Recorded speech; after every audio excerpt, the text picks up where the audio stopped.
पता नहीं वो कौन सा मनहूस दिन था जब मैं शादी करके इस ससुराल में आ गई। हद हो गई है, गाजर गोभी को घिसवा कर मेरे हाथों को भी छील दिया है। मुंह फाड़ने से पहले एक बार भी नहीं सोचते कि अगला बंदा कैसे खाना बनाएगा। अरे मजाक है क्या रोज रोज 10 तरह के अलग अलग पराठे और अलग अलग चटनी बनाना। अरे भाभी क्या बड़बड़ा रही हो, माँ पापा इंतजार कर रहे हैं और ये लीजिए नारियल अमरूद की चटनी भी फटाफट बना देना। जी तो आ रहा ये नारियल तेरे सर पर ही फोड़ दूं नंद की बच्ची, और फिर तेरे ही सर की चटनी बना दूं। भाभी मन में गाली दे रही हो क्या? काश मेरा मतलब काजल, तुम्हारा काजल फैल गया है, जाओ ठीक कर लो, मैं खाना बना कर लाती हूँ। ये सुन प्रियंका चली जाती है और रेशमा मिक्सी में चटनी बनाने लगती है। आखिर क्यों रेशमा खाना बनाने से इतना चिढ़ रही थी? क्या उसका चिड़चिड़ापन 10 तरह के पराठे और चटनी बनाने को लेकर था, या ससुराल वालों ने किसी और तरह से उसे परेशान करके रखा था? जानने के लिए कहानी में कुछ समय पीछे चलते हैं, जहां छोटे से गांव की रेशमा सुमित से शादी कर अपने ससुराल में आती है और सुबह का 6 बजे का अलार्म बजते ही उठकर प्यार से पति को गले लगाती है। गुड मॉर्निंग बेबी, आज मेरा ससुराल में पहला दिन है और शादी के बाद तुम्हारा भी मेरे साथ पहला दिन है, तो उठ जाओ ना। नो बेबी, अभी मुझे थोड़ा सा और सोने दो। Okay Sumo. अरे ये सुमो क्या है? सुमो मतलब तुम, सासे सुमित, शॉर्ट नेम सुमो। ये कहकर रेशमा नहाकर घर की सफाई करती है और अपनी पहली रसोई में बहुत ज्यादा धनिया टमाटर मिर्ची देखती है। ओहो, यहाँ पर कितनी सारी हरी मिर्च धनिया टमाटर रखा हुआ है। पनीर होना चाहिए था आज पहली रसोई का, तो वही खाना बनेगा ना। पूरी कचौरी नान मटर पनीर तैयार कर लेती हूँ। ये कहकर रेशमा सारा खाना तैयार कर टेबल पर लगाती है। तब अरे बहू, मेरे बताने से पहले तूने सारा खाना तैयार कर लिया। चल ठीक है, लेकिन तूने पराठा बनाया किसी भी चीज का, जैसे कि आलू मूली गाजर प्याज मटर धनिया, या फिर कोई चटनी बनाई? माँ जी, आज तो मेरी पहली रसोई है, इतना सिंपल खाना मैं कैसे बना सकती हूँ। देखिए ना, मैंने पूरी कचौरी रायता खीर मटर पनीर दाल मखनी राजमा चावल बनाए हैं। अरे बहू, ये कैसा खाना बनाया है तुमने? जो हम खाते हैं हमें पसंद है वो एक भी चीज नहीं है। तू आलू के पराठे मटर के पराठे गाजर के पराठे ये सब बना ले। हाँ भाभी, इतनी मेहनत करोगी तो लच्छा पराठा भी बना लेना, दाल मखनी के साथ अच्छा लगेगा। वैसे मुझे मेरे लिए प्याज का पराठा और लहसुन की चटनी बनाना।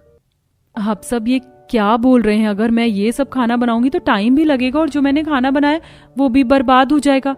माँ जी आप समझाओ ना। और आलू बनाकर उबाल कर पराठे बनाने में भी टाइम लगेगा। अच्छा ठीक है, पराठे बनाने में बहुत मेहनत लगेगी, ये तो शाम को बनाना, लेकिन चटनी तो बहू तुझे अभी ही बनानी पड़ेगी। बिना चटनी के हम खाना ही नहीं खा सकते हैं। सुमित ने चटनी बनाने को बोला है वो, और इमली की पुदीने के धनिया की सांबर चटनी अमरूद चटनी, ये 10 की 10 चटनी बना कर लिया। ठीक है माँ जी। बेचारी रेशमा जो सुबह जल्दी उठकर सबके लिए खाना बनाकर लाई थी, उसे फिर से 10 तरह की चटनी बनाने के लिए रसोई में जाना पड़ता है।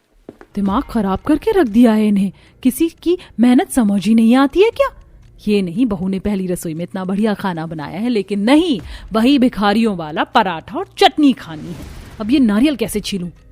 सुमित जी, ओ सुमित जी, जरा आना।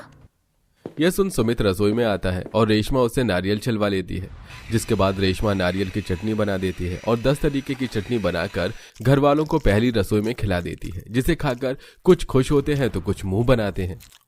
भाभी, आपने खाना अच्छा बनाया था, लेकिन 1-2 चटनी में नमक मिर्च कम थी, और ये सारी चटनी पराठे से ही अच्छी लगती है, न कि मटर पनीर पूरी वगैरह के साथ। शाम को ना अच्छे से खाना बनाना। मेरी तो फेवरेट अजवाइन और सिंपल पराठा है, और बाकी जो बनेगा वो सबको मैं आराम से खा लूंगा। भाभी, मैं तो चीज पराठा खाऊंगी।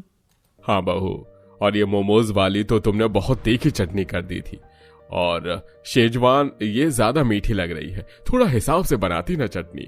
और कोई बात नहीं, बनाते बनाते सीख जाओगी। वैसे भी हम तो रोज पराठा और चटनी खाने वाले हैं। हाँ बहू, मुझे तो मेथी के पराठे भी बहुत पसंद है और आलू गोभी के भी। कल और अच्छे से बनाना। जी माँ जी। खाना बनाते बनाते मेरी ऐसी की तैसी हो गई और ये लोग आज भी सेटिस्फाई नहीं है। और ये सुनकर तो मेरी पहले से ही खोपड़ी घूमने जा रही है कि मुझे कल भी परसों भी सुबह शाम बल्कि रोज रोज 10 तरह के पराठे और चटनी बनानी है। ऐसे ही रोज रोज रेशमा सुबह शाम 10 तरह के पराठे और 10 तरह के अलग अलग चटनी बनाती है। कभी चटनी बनाने में मिर्च आंख में लग जाती तो कभी पराठा बनाने से हाथ जल जाता था। अरे रेशमा बहू, ओ रेशमा बहू, जल्दी से गर्मा गर्म आलू और प्याज का पराठा लेकर आना। आई माँ जी। दिमाग खराब कर दिया है, बार बार मेरा नाम लेते हैं, ऐसा ना हो कि कहीं मुझे अपने ही नाम से नफरत हो जाए। ये कहकर रेशमा गर्मा गर्म पराठे बनाकर सास ससुर को दे देती है, जिसके बाद नंद देवर की आवाज आ जाती है। अरे मेरे एक ही हाथ है, इतनी जल्दी जल्दी सब अलग अलग पराठा मांग रहे, कैसे करूं? अभी तो इसमें पनीर की पिट्ठी डाल ली है, अब नंद के लिए आलू चीज भरूं।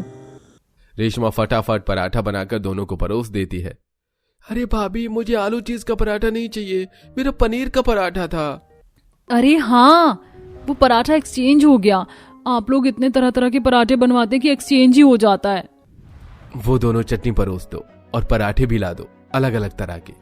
जी वैसे एक बात पूछूं आप लोग से, रोज रोज सेम चीज खाकर परेशान नहीं होते? अब तो मेरा भी मन ऊब चुका है ये सब खाकर। अरे बहू, जिस चीज से बहुत प्यार होता है उसे परेशान कैसे हो सकते हैं? हमें तो बहुत अच्छा लगता है, और अब तुम धीरे धीरे बनाना भी सीख गई हो, क्यों अंजना जी? हाँ हाँ, आपने बिल्कुल ठीक कहा। ला बहू, मुझे भी चटनी दे। ये कहकर रेशमा खाना परोस देती है। फिर सबको खाना खिलाने के बाद गंदी रसोई को साफ कर रेशमा कमरे में लेट जाती है। रोज रोज वही पराठों के लिए अलग अलग 10 पिट्ठी तैयार करना और सारी चटनियां दोबारा बनाना बहुत मुश्किल हो गया है मेरे लिए। कल सबके लिए एक साथ 2 दिन की चटनी बना दूंगी। रेशमा अगले दिन के खाने में सुबह ही 2 दिन की चटनी अलग अलग बनाकर तैयार कर देती है, और दूसरे दिन जब चटनी देती है तो उसमें से आधी चटनी सड़ जाती है। छी भाऊ, इस चटनी से तो बहुत बदबू आ रही है। ये इमली की चटनी छोड़कर ये लहसुन मोमोज वाली तीखी वाली सब बेकार हो गई। जब दोबारा बना कर ला। कैसे बनाई थी आज तूने? ये भगवान, आज का काम कम करने के लिए मैंने कल ही ज्यादा मेहनत कर ली थी, लेकिन कोई फायदा नहीं हुआ। चटनी तो सारी सड़ गई। अब दोबारा बनाने जाऊं क्या? और सामान भी घर पर नहीं है। पता नहीं माँ जी कैसे चटनी खराब हो गई। मैं बाजार से लेकर आती हूँ। धनिया पुदीना खत्म हो गया है। अरे जाओ बहू जाओ, बहुत भूख लग रही है, लेट हो रहा है। इतना सुन बहू बाजार चली जाती है और चटनी बनाने का सामान ले आती है और चटनी बनाती है। इतने में सास के आ जाने पर उसका ध्यान मिक्सी के ढक्कन से हट जाता है, और इतने में सारी चटनी उड़कर दीवार पर लग जाती है और सास की आंखों में घुस जाती है। बहू, मेरी आंख में मिर्ची लग गई। हाय रब्बा, क्या कर दिया तूने? मेरी आंख फोड़ दी। ऐसी चटनी कौन बनाता है? माँ जी, आपकी शक्ल को क्या हो गया? ऐसा लग रहा है कीचड़ में से उठकर आई हैं। बहू, मेरी आंखें जल रही हैं, जल्दी धुलवाना। हंस रही है, तुझे तो मैं बाद में देखती हूँ। सॉरी, मैं तो भूल ही गई थी। रेशमा फटाफट अपनी सास की आंखों को साफ करती है, जिससे उसे बेहतर लगता है। लेकिन रसोई की जो हालत हो जाती है उसे देख रेशमा रसोई साफ करने लगती है। मेरे से ज्यादा इस दुनिया में और कोई दुखी नहीं हो सकता। कोई कह देगा 2 मिनट पहले मैं हंस रही थी, और अब मैं सारे बर्तन, दीवार, रसोई सब गंदी हो गई है। साफ करना पड़ रहा है चटनी की वजह से। सफाई करने के बाद सास उसे गोभी गाजर के पराठे और 10 तरह की चटनी बनाने को कहती है। उसी के लिए वो बड़बड़ाने लगती है। पता नहीं वो कौन सा मनहूस दिन था जब इस घर में मैं शादी करके आई। मुझे पता होता तो मैं आती ही नहीं, और ये सब तो मैं नहीं खा सकती। आज मैं अपने लिए बढ़िया बढ़िया खाना बनाऊंगी, बस बहुत हो गया। एक गैस पर बहू पराठा बना रही थी, दूसरे गैस पर बहू अपने लिए मैगी, पास्ता, ओवन में गार्लिक ब्रेड और बाकी लोगों के लिए चटनी तैयार कर देती है। जब वो सब लोगों को गर्मा गर्म 10 तरीके के पराठे और चटनी दे देती है तो बाद में अपना खाना ले जाकर उनके सामने बैठ जाती है और मजे से खाने लगती है। आहा, आज मैंने कितना यमी मैगी पास्ता बनाया, और ये चीज गार्लिक तो और भी ज्यादा टेस्टी लग रही है। बहू, तूने बहुत अच्छा खाना बनाया है। क्या ये वाला हमें भी खिला? हाँ भाभी, मेरे मुंह में भी आपका खाना देखकर पानी आ रहा है। मैं आपकी कॉफी ले लूं? नहीं, आप लोगों ने अपने लिए अलग अलग तरीके का पराठा बनवाया है ना, वो खा लीजिए। मैंने कितनी मेहनत से बनाया है। मैं आपके जैसा खाना खाकर बोर हो गई हूँ, इसलिए अब से अपने लिए अलग खाना ही बनाया करूंगी। वैसे भी आपने ही कहा था कि अच्छी चीजों की आपको आदत है तो खा लीजिए। मैं तो खाऊंगी। यम। रेशमा, थोड़ा सा तो मुझे खाने को दे दो। पराठे को देख अब मुझे उल्टी आ रही है। हाँ बहू, मुझे भी पास्ता खिला दे। अभी ये 10 तरह की चटनी नहीं खाऊंगा, मन झिक गया है इन चीजों से।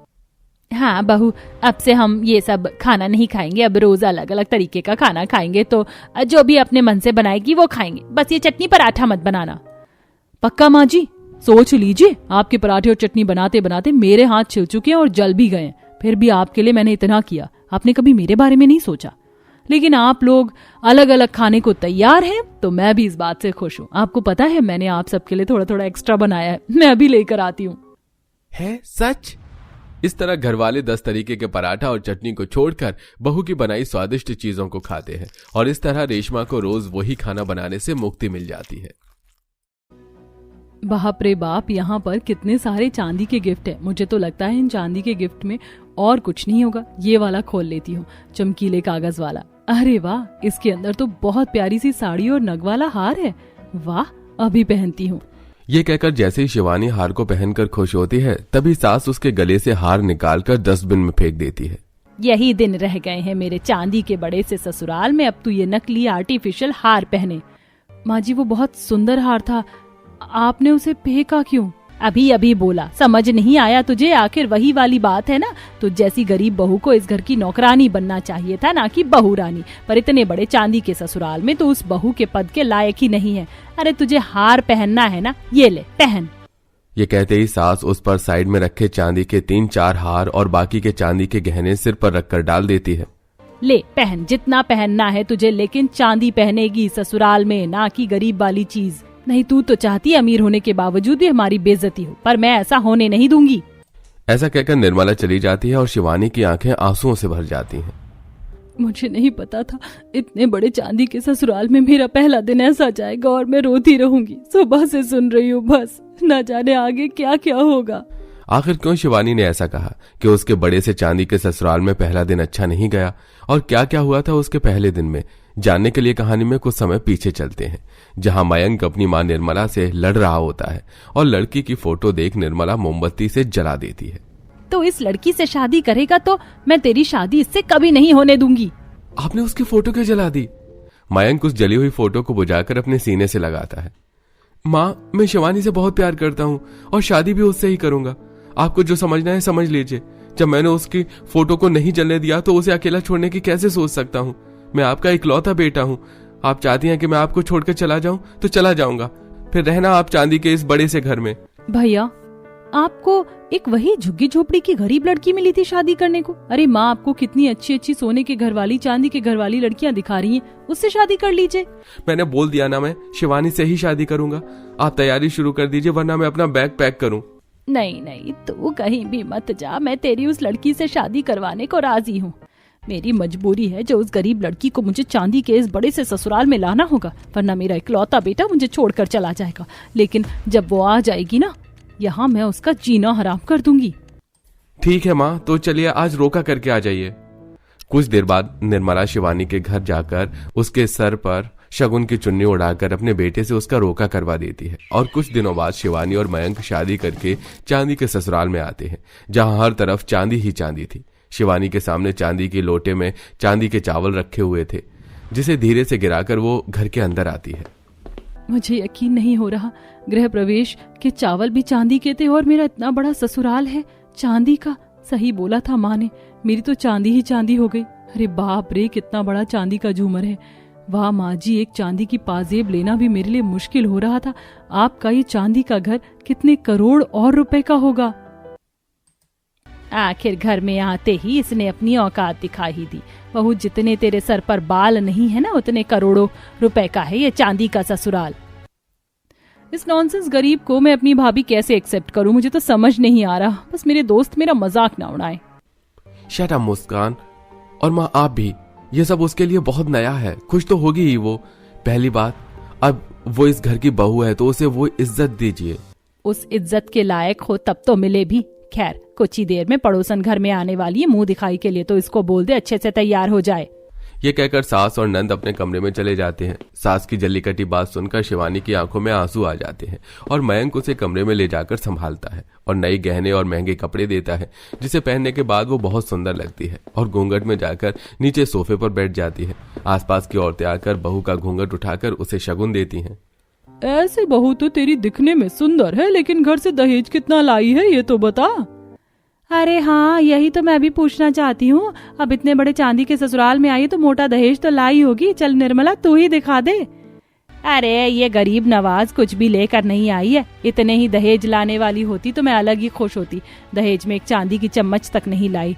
अब हो गई तेरी मुंह दिखाई, हटा ले इस घूंघट को, जा सबके लिए नाश्ता लेकर आ। ये कहकर शिवानी चांदी की रसोई में जाकर चांदी के प्लेट कटोरी में सबके लिए नाश्ता लेकर उसको देती है। बाप रे बाप, मेरा चांदी का इतना बड़ा ससुराल है कि हर चीज चांदी की है, यहाँ तक कि प्लेट कटोरी चम्मच भी। अरे ये बहू के हाथ में कांच की चूड़ी क्यों पहनी है? तुम्हारा तो चांदी का ससुराल है, चांदी के मोटे मोटे कड़े पहनने चाहिए ना। क्या निर्मला, तू अपनी बेइज्जती करवाना चाहती है? हम तो समझ जाएंगे, लेकिन बड़े लोग और रिश्तेदार नहीं समझेंगे। अपनी बहू को ढंग से तो तैयार करवाती। समझाया था मैंने इस मरजानी को, लेकिन समझती कहाँ है, सुनवा ही दिया आखिर। क्यों री, बोला था ना तुझे कि अच्छे से तैयार होना, फिर भी समझ नहीं आया तुझे? माँ जी, कांच की चूड़ियां शगुन की होती हैं इसलिए पहनी, लेकिन मैं अभी तैयार होकर आती हूँ। अब क्या तैयार होगी, अब तो मोहल्ले की सारी औरतों ने देख लिया तुझे। फिर आंखों में आंसू लिए शिवानी अपने कमरे में चली जाती है। जब सारी औरतें चली जाती हैं तो निर्मला बहू से जूस मंगवाती है और वो कांच के गिलास में ले आती है, जिसे सास फेंक देती है। बहू बहुत डर जाती है। अरे जब से आई है तब से मुझसे सुनती जा रही है, अभी तो तुझे समझ नहीं आया कि ये तेरे चांदी का ससुराल है। ये नौकरों के गिलास में मेरे लिए जूस क्यों लेकर आई थी? चांदी के गिलास में लेकर आ। लाई माँ जी। शिवानी अपनी सास को डर डर कर चांदी के गिलास में जूस देती है। उसके बाद वो जब खुश होने के लिए अपनी शादी के तोहफे को खोलने लगती है तो उसे चांदी से ज्यादा आर्टिफिशियल हार पसंद आता है, जिसे उसकी सास देखते ही कचरे के डिब्बे में डाल देती है और खरी खोटी सुनाकर चली जाती है। लगता है मैं गरीब घर से इस बड़े से चांदी के ससुराल में आ गई हूँ, इसलिए माँ जी मुझसे खुश नहीं है। सोचा था कि मेरा पहला दिन ससुराल में बहुत अच्छा जाएगा, लेकिन मेरा पहला दिन रोते रोते बीता है। शिवानी शांत हो जाओ, आज तुम्हारा पहला दिन था, लेकिन मुझे यकीन है एक दिन माँ तुम्हें जरूर अपना लेंगी। Knock knock. भैया भाभी को कह देना कल रिसेप्शन है, हमारे बड़े बड़े गेस्ट आने वाले हैं, तो कल कोई हरकत ना करें और अच्छे से रेडी हो जाए, ये नहीं कि आज की तरह कुछ भी पहन ले। ये कहकर मुस्कान चली जाती है। अगले दिन रिसेप्शन में बहू अच्छे से तैयार होकर गेस्ट को संभालती है, फिर सबके साथ डिनर करती है। अरे बाप रे, चांदी की चम्मच, चांदी की कटोरी, चांदी की प्लेट, पूरी डाइनिंग टेबल चांदी की है। कहीं हमारे मुंह में गलती से चांदी चली गई तो न जाने क्या होगा। मयंक जी, मैं हाथ से खाना खा लूं क्या? अरे मयंक, तुम्हारी पत्नी अमीर घर से नहीं आई ना, साफ पता चल रहा है। अरे अगर अमीर घर की होती तो हाथ से थोड़ी ना खाने को कहती। इसे तो अपनी चांदी के ससुराल की कोई कदर ही नहीं है। हद हो गई है, एक बार सब चले जाएं, इसको फिर बताऊंगी। सारे गेस्ट के जाने के बाद निर्मला अपनी बहू को बहुत सुनाती है। तुझे समझाया था ना मैंने, फिर भी तूने वही गलती करी। अरे सही कहते हैं लोग, कीचड़ के कमल को स्वर्ग में लाकर भी रख दोगे तब भी वह कीचड़ का ही रहेगा, और तू वही कीचड़ है। माँ जी मुझे माफ कर दीजिए, मुझे नहीं पता था कि ऐसा हो जाएगा। शिवानी, तुम क्यों माफी मांग रही हो? तुम्हारी कोई गलती नहीं है, ये लोग भी तुम्हारे लायक नहीं है। मयंक, रहने दीजिए, मेरी गलती है, मैं गरीब घर से आई हूँ, मुझे यहाँ के तौर तरीकों से रहना नहीं आता है। ऐसे ही दिन गुजरते हैं। नंद और सास कभी भी शिवानी को नहीं समझते, लेकिन चांदी के ससुराल में उसे बहुत काम करवाते हैं। चांदी की बाल्टी और झाड़ू से सफाई करवाते हैं। एक दिन नंद डिस्को जा रही थी। छोटे कपड़े पहनने पर शिवानी उसे समझाती है तो वो नहीं समझती। बाद में दो लड़के जब उसके पीछे पड़ जाते हैं तो शिवानी ही उन लड़कों को मारकर अपनी नंद को बचाती है। इस पर भी शिवानी को अकल नहीं आती। और एक दिन निर्मला मंदिर जा रही थी, उसे बचाने के चक्कर में शिवानी कार के सामने आ जाती है। एक्सीडेंट हो जाने के बाद फौरन उसे अस्पताल में ले जाया जाता है। उसका इलाज चलता है, तभी सास को अपनी गलती का एहसास होता है। बहू, मेरी जान बचाने के लिए तूने अपनी जान जोखिम में डाल दी। ऐसा कोई किसी के लिए करता है क्या? और मैं तुझे इतने दिनों से कुछ ना कुछ सुनाती गई। मुझे माफ कर दे मेरी बहू, आज मैं तुझे अपने दिल से अपनाती हूँ। देखा शिवानी, मैंने कहा था ना माँ तुम्हें अपना लेंगी, और ऐसा ही हुआ। हाँ मयंक जी, माँ जी, आपने मुझे अपना लिया तो माफी की क्या जरूरत। इस तरह शिवानी अपनी चांदी के ससुराल में सबके साथ खुशी खुशी रहने लगती है।